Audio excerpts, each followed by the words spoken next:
Hi, folks. Today I'm here with one more episode of the Supply Chain Show. As you know, I generally brought in one of the subject matter experts with the specific topic, right? To help people to give them more knowledge, which is not readily available, right? So, as people say, if you talk to an expert for 1 hour, it's like reading 10 books. And today I'm one of those individuals. If you just listen to him for an hour, I can promise you, you gain a knowledge for about 10 books, right? So, today I have 𝐸𝐸. He's a transformation supply chain consultant. He's an advisor. He focuses on oil and gas industry, right? His rich experience is predominantly focused on procurement, strategic sourcing, and that will be the topic of today's discussion. What we will talk with him today is about what are the top 5 challenges of strategic procurement. And given what's happening right now with the whole climate change, pandemic, political issues, what are the top priorities? So how those, let's call it conventional challenges for strategic procurement has been changing. So he will drive us on that direction. Furthermore, I want to tap on Clay's experience on oil and gas industry, which, as we all know, right now is in a dire situation. I think the shares of all the leading companies are at the lowest point since last 25 years, right? So it's actually worse than the financial issues we have in 2008 and 9. So there must be a reason. So we will basically use 𝐸𝐸 knowledge and understand what are the unique problem to oil and gas industry and what is his top 5 advices or how many he wants to give us for the procurement leader. So with this introduction, I would like 𝐸𝐸, who is the managing director of KNRC Associate. He is a business managing advisor for Lavister, who is actually the business partners with SCMDOJO right now. And I will bring in more and more consultant and advisor of Lavister because they are the great company to work with. So Keith, welcome to the show. Do you mind introducing yourself, please? No, not at all, Dr. Ahmed. That was a nice way to get started. My name is 𝐸𝐸. I'm the managing director for my own firm of KNRC and Associates.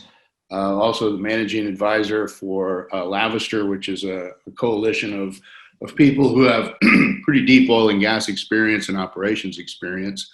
My background is in operations and supply chain, and primarily in the oil and gas and petrochemical business. I spent 11 years with ExxonMobil in various locations. I had the opportunity to actually work in that organization from the wellhead all the way through the service station. So E&P operations, pipeline operations, refining, manufacturing, terminaling, and marketing. And that was a unique opportunity for me. I worked for A.T. Kearney management consulting firm for about 6 years. And then I had 11 years with Southwestern Energy, which was a onshore shale play in the United States. And I also ran the supply chain group for Kirby Corporation, which is a marine organization, as well as they built frac equipment. So it's good to be here. I've had a lot of different, supply chain experiences, both within oil and gas and at A.T. Kearney across, manufacturing, automotive, CPG type companies. And it's good to be here with you today. Thank you, Keith. Thank you for the thorough introduction. I mean, I'm very delighted to have you and tap on to your knowledge. So let's start with the top 5 strategic challenges the strategic procurement have right now. So how you define those challenges for the strategic procurement professionals? Sure. I think the top 2, 1A, 1 and 1A are always related to, for an organization, and I'm going to talk about this in terms of organization or department within a supply organization or even an individual level. One, what are your roles and responsibilities? What do you actually have permission to do versus what does your culture let you participate in or what have you? And one of the ways to look at this mouthful of words is when you pull up and look at a RACI chart. What are the items that you or your team or your department, what are the items that you are specifically responsible and accountable for? Okay. If you don't do those things, bad things happen. And how is that different from maybe where you see the vision for your future? So the reason to think about this is how are you growing you or your team, for the organization?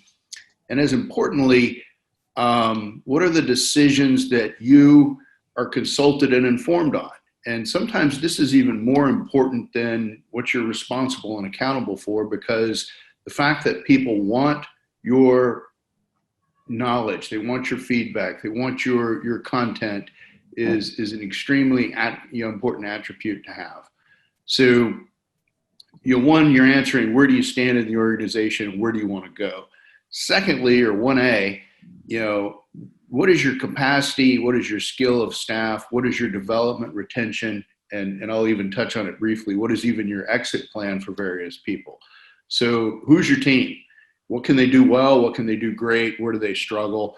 And what's that honest assessment? So who are your A, B, and C players? What do they need to do to stay relevant in your organization and build for the future of your company? And sometimes there's a negative connotation with C player. I think it's important that you work to eliminate this. Not everyone's going to be a rock star. Not everyone's going to be, the future chairman of an organization. But you need those people who can be depended on to be steady, to do their work, and that allows your organization to grow and stretch themselves. For your A and B players, where do you see them in the future? What's the roadmap that you can build for their success?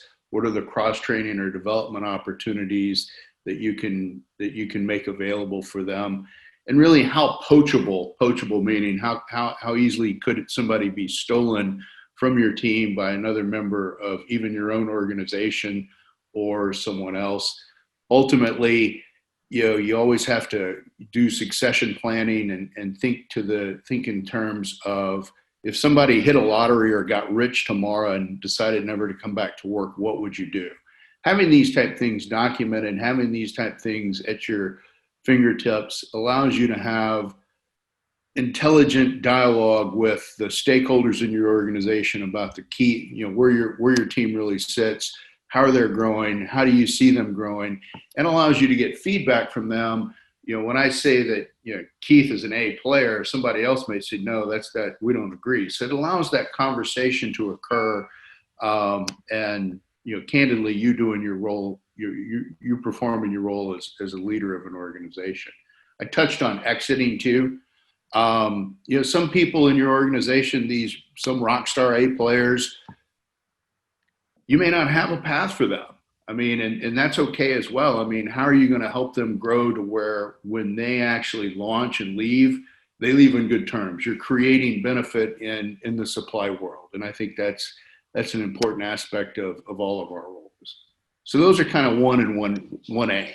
So is this a good way to start? Yeah, absolutely. So before you actually go to the second point, I would like to touch base. I think the way you've said it is absolutely right, that you have to segment your A players, B players, and C players, and you should have a plan for all of them. Not everybody is basically A player. So very well said, and actually great advice. But my question here would be: is the given unique situation right now within the oil and gas? I want to focus on your 1A and 1B.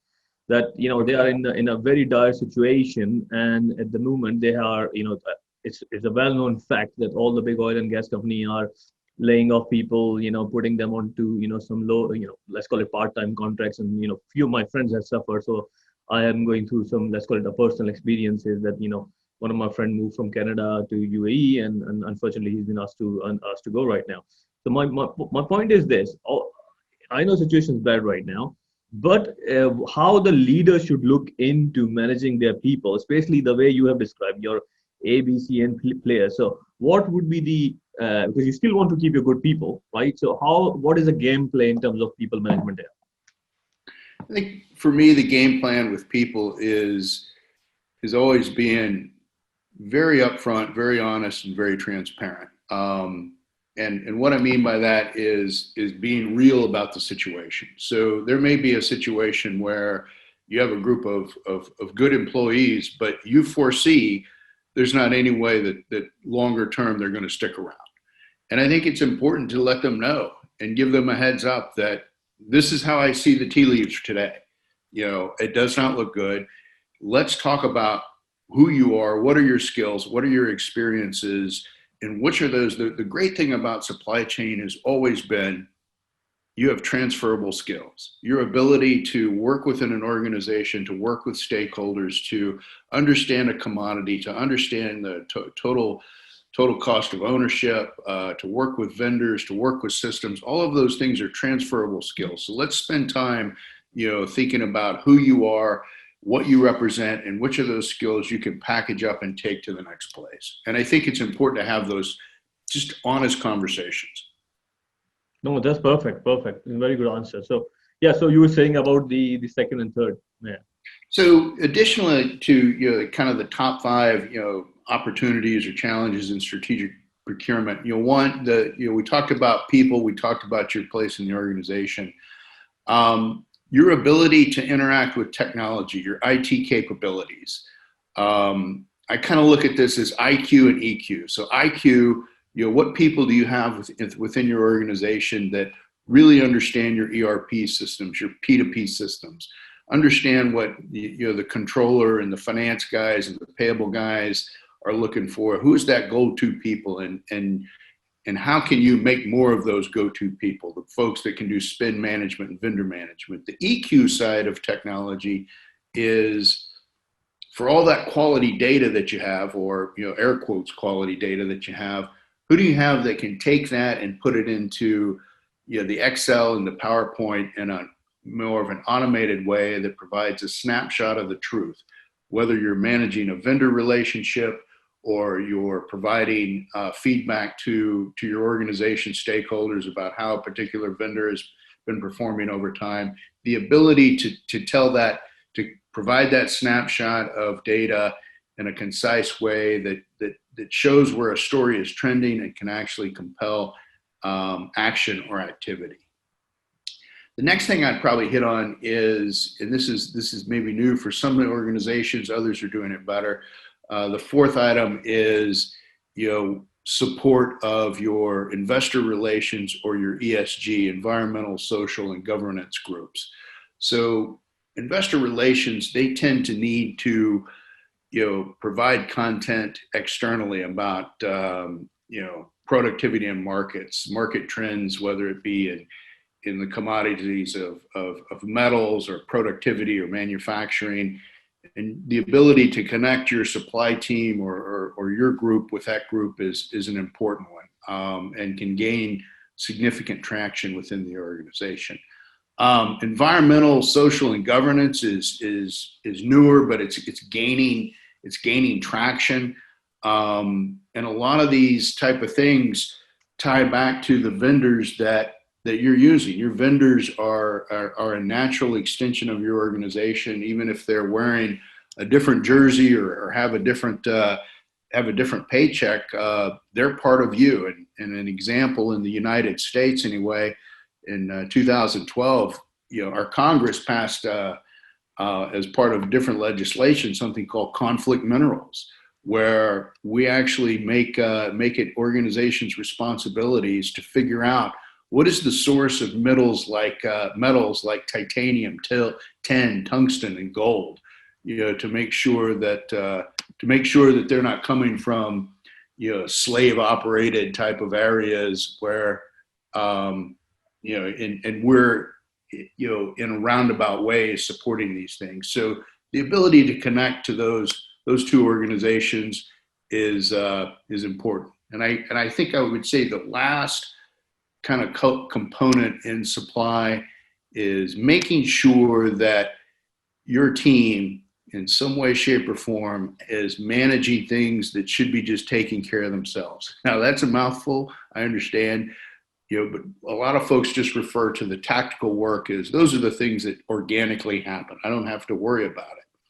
But those are also the things where your team's setting up whether it's a facilities agreement to clean restrooms, or a MRO agreement to have, certain widgets in place in a certain location, call it last mile, call it warehousing, call it catalog PO, whatever the case, who's got their finger on the pulse of those things? Because those are the type of things that, if they get off the rails, next thing you know, your organization looks like, they're disconnected. They're not connected to the business. An example someone gave to me once is, what if the cleaning crew doesn't do the restrooms before a board meeting? That's going to be bad. There's going to be some collateral damage tied to that. No, I think so. That's where I would start, Doctor. No, that's perfect. So I think do you have any, let's call it a specific IT, let's call it technologies in mind, which you think could be a game changer in general? Like, the spend management analytics is there. In my view, I think the artificial intelligence and machine learning, especially, will play a big part in the strategic sourcing. I mean, that's what I think. What's your view? I completely agree. I don't know I can't. I'm not coached up on some of the latest technologies enough to say, hey, this is the one I would go to right now. I think a lot of that is still evolving, but I think machine learning, AI, is the ability to implement those items within our organization is the future. Mm-hmm. It's not necessary that every PO be generated by a person. If it happens on a regular basis, or it happens when an inventory hits a certain level, why can't that happen? Why can't the machine learn how to do that by itself? Spend management, once you build the cube and say, hey, this is my categories and subcategories by division, by vendor, why can't that happen automatically and organically? And I think the people that push on those areas are going to be your leaders compared to your second or third quartile. Absolutely, and I think that's one of the key focus area for myself. When supply chain digitalization. That's why I started a group on the LinkedIn, and we'll be writing a lot more content to help people on that. So that's great.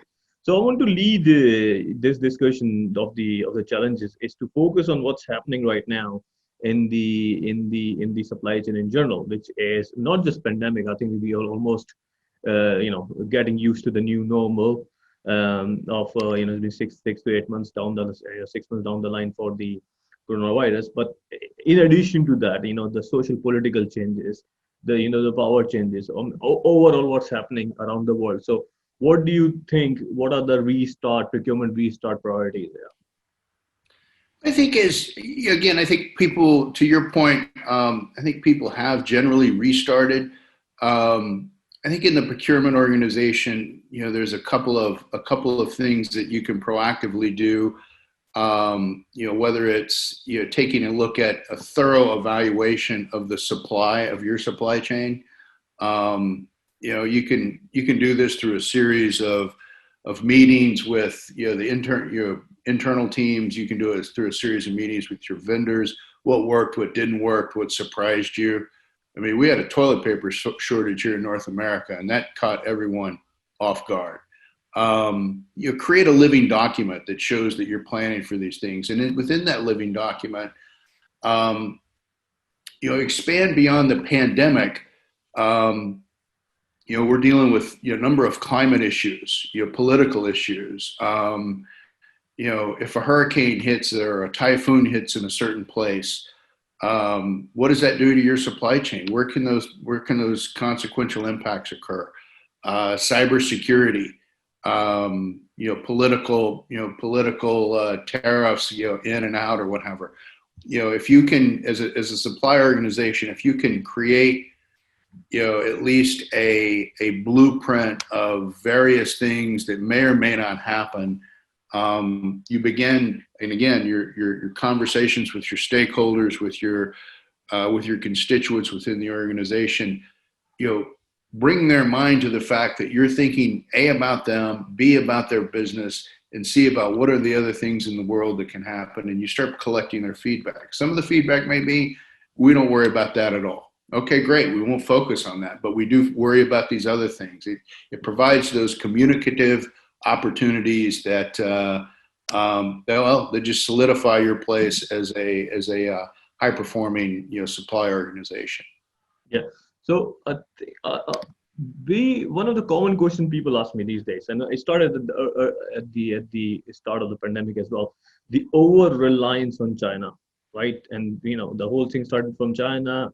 Now people are looking for a different let's call it sourcing options. So if I ask you that if any of these procurement leaders are looking into out except China, best cost countries, what would be your top three recommend, let's call it areas to look at? Okay, maybe if somebody asks me, I'll say, okay, let's look into Vietnam. Let's strategically develop supplies there because you can find, educated people, high literacy rate, a lot of skilled workers, still cost effective. So I just generally give them this advice. So what's your take on that? I think that's a great question, and it's a question that doesn't have a quick and easy answer.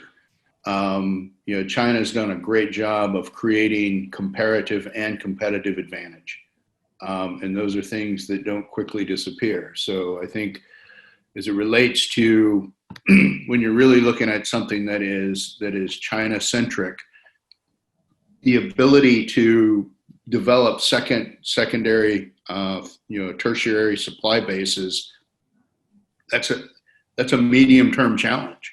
You can't just stand something up, whether it be in a different country or even internally. And I think it's one of those things where you have to assign key people the task of finding, and I think it'll probably be in the way of joint ventures or those types of enterprises where we all buy from a consortium, and through a consortium, it's not maybe just one entity trying to set something up. It's multiple entities coming in and contributing capital to have a way to participate in a different market. But maybe you got what you paid for this, but I don't think you can pivot from China within 12 months. I just don't think that's possible for most people. Yeah, no, totally agree on that. Totally agree on that. I think this is where you probably start looking into the dual sourcing strategy, or see maybe more localization, because it may not be the bad idea as a secondary supplier. So now I want to take a unique opportunity with you, okay, and especially focus on the oil and gas industry, right? Okay. And see what's happening there. I mean, I'm also a shareholder of some BP shares and stuff, and right now they are at the lowest point, right? You can't even sell them. It's that bad. So there must be a reason of those challenges, right? And again, I mean, the challenges are multiple. I don't want to go into more macroeconomic or political economics macro views, because that's going to be a long debate. But I just want to focus on how you see the unique problem with oil and gas, and just focus on procurement, because that's what we do. This is the show is all about. So let's focus on the procurement and see what are the unique problems, given your experience, a rich experience in the industry, which I think everybody should tap on. Sure. Well, first of all, as a shareholder, remember it's not a gain or a loss until you sell. So it's all on paper for now. Yeah. What's unique about oil and gas is it's just very CapEx heavy. And sometimes it can feel as dramatic as a light switch. I'm sure it's usually a dimmer switch, but these boom to bust cycles create memories and memories for leaders that unfortunately, they build into their decision-making process. So before a leader's about to make a heavy investment, they think about, well, what the last time this market collapsed, I was left holding, proverbially holding a bag, and it left me in a bad place. So as a procurement organization, what are you doing to, again, similar to what we just described, but what are you doing for contingency planning? If your organization came to you tomorrow and said you need to either grow or shrink by 20% in the next 90 days, how would you do this? How would you think through this? What are the things that you can do to, again, provide at least a working document, back to your constituents, back to your stakeholders that say, hey, this is what I'm thinking. First, if we go back to the original question about top strategic things for your organization, where do you see your organization today, and where do you see that evolving to in the future based on the business? When you sieve that down further into the oil and gas business, if we're going to see, if the dimmer switch is going up, this is how we need to grow in order to meet that next wave. If the dimmer switch is going down, these are the things that we can do proactively to be part of, to support the organization's lower cost. The second component is, I'll call it a mix of maintenance, production, or reliability. These are the things when you whether you drill a new well or put a new unit online, once the CapEx piece is done, the quote unquote sexy piece of the project is over with, and now it's in maintenance and production mode. How does your organization support this? Because again, this is the base. This is the base for the entire business going forward. And similar to what I described to you earlier when I was talking about the negative connotation with C players, well, there's somewhat of a negative connotation with just production. These teams are expected to just generate into perpetuity with never an upset condition or never an environmental or safety issue. And that's hard to do because we have humans working there. How is your organization supporting these teams in their ways to work with vendors and generate content that shows, how they're extending maintenance cycles, or how they're, producing, in the 98th percentile versus the 97th percentile, and, creating those strategic opportunities. So I think those are two, the first and foremost. Third, the vendors that are tied to oil and gas they've been whiplashed. I mean, they've been told that we're going to do an alliance with you, and that was an overused and an obsolete word before it almost as soon as it was created. The booms and bust cycles have always hit the vendors first. When there's a cut to be made, get rid of 3 vendors, or when there's a growth to be made, why can't you do this? I'll change to somebody else. So that's a team that needs, to be, I wouldn't say coddled, but they need a little love. They need to know that they have a resource within an organization that they can talk to in a safe place, that they can work with as a different spokesman into the organization, so it doesn't come off as just them trying to sell. So those are 3, I would say, unique areas to oil and gas that I would ask your viewers to consider. No, I think the way you explain as well, the CapEx heavy maintenance and the reliability opportunities.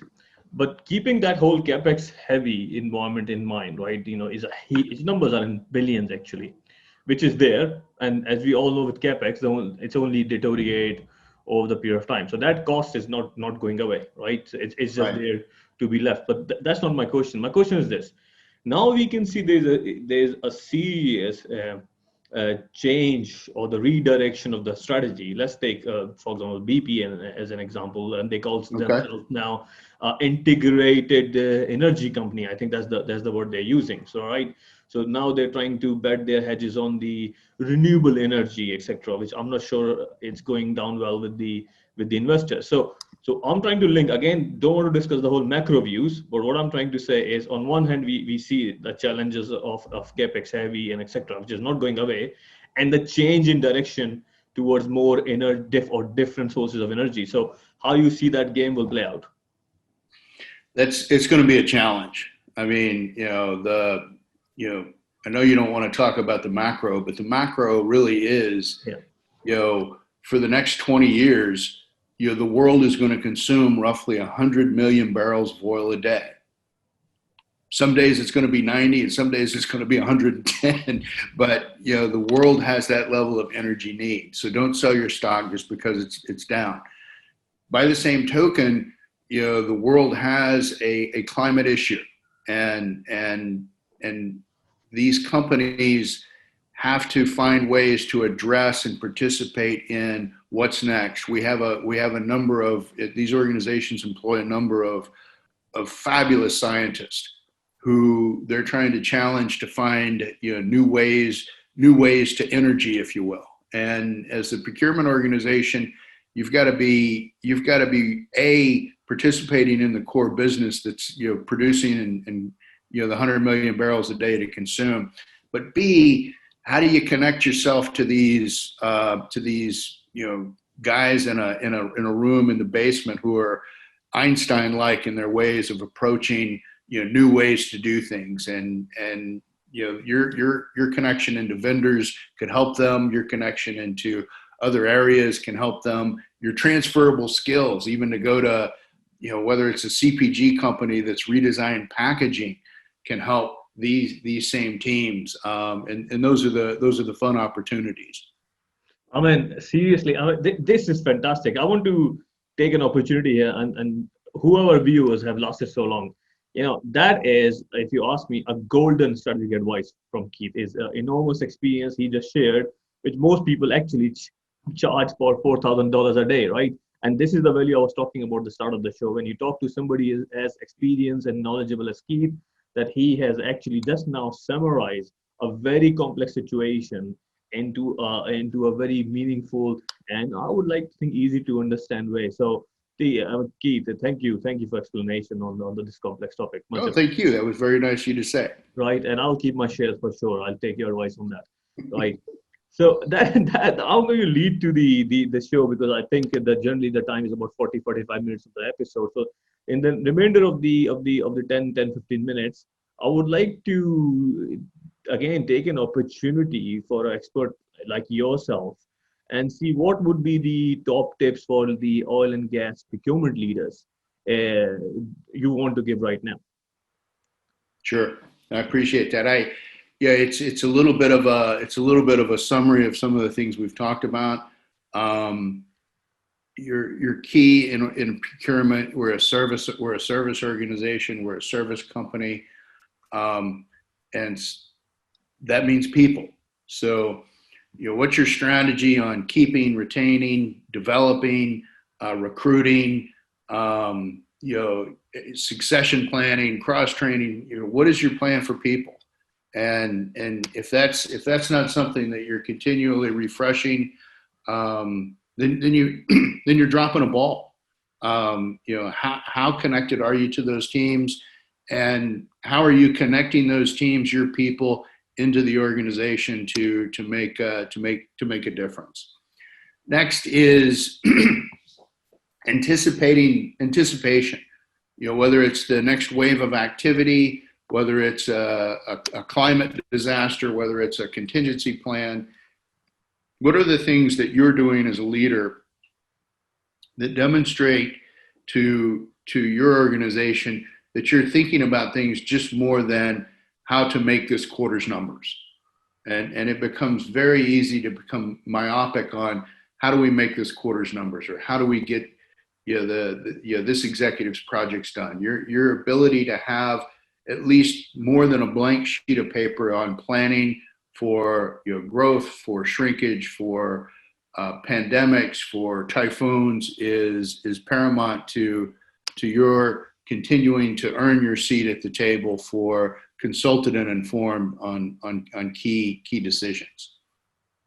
Next, I would strongly encourage, as it relates to this planning exercise or your ability to generate this type of content, create new or mend old alliances within your organization, and part and parcel of that is finding ways to get closer to your investor relations and ESG organizations. These are organizations that are having new and challenging questions thrown at them, such as, do you know where every metal came from that's become part of your process, to if our employees are no longer required to drive to work, what is our emissions credit for that? I mean, they're tasked with all kinds of new things to think about and come up with. And the supplier organization is a resource. The supplier organization is a team that has the connections. It's one of the few teams in an organization that's dedicated to having connections externally, your vendors. The way you manage your vendors, the way you include your vendors in various conversations that are not related to a quarterly review, or you did this right or wrong, or could have been better. Your ability to engage that community unlocks a lot of potential that I think a lot of supply organizations candidly leave on the ground. And then, my last component would be, similar to what you described. IT is the future. What is your IT backbone today? what are you doing to look forward and find those components of machine learning or AI that help your organization, that help your company, and how can you be a resource to your IT department versus just somebody that says, well, this doesn't work very well. That's not a resource, that's a cynic, and the world's got enough cynics. So yeah, how do you become an advocate and a resource and someone, again, that's looking to your vendors and how are they doing things, and where can you find new ideas? That's a robust area to make your organization better and more productive. No, that's perfect. I mean, it sounds like almost there is a change or the shift in the business models is required, right? I think most of the oil and gas companies need to look into their current business models and see, I think, where they should change, which include the people, the processes, as you talk about how they maintain their investor relations and relations with the environment groups and the governance groups. I think that's absolutely fantastic, right? So, folks, I mean, I can't thank enough for Keith being here. I think the advice and the suggestions Keith has given it's I think it's mind blowing. It's absolute quality stuff. Keith is, as I said, is a seasoned consultant. So anybody who's looking for the supply chain consistency advice or any of the projects in general. So Keith is available. You can message me or message Keith directly. I will give Keith LinkedIn profile link in the bottom, so you can click on and contact Keith. So that's the show actually ends. Keith, I think I just would like to say thank you very much for your time, for again sharing your knowledge, your extensive experience, some of the really key pointers, and the way you have described, I think the top challenges and the directions for the procurement leaders, and what are the key points they should look on. I think that's absolutely golden. I appreciate the opportunity. It's been my pleasure. Thank you very much. Goodbye, folks. So again, the usual, if you like this episode, like, share, and subscribe. Be safe and keep it real. Good day. Bye. So if you like this video, don't forget to like, share, subscribe, and leave your comments below.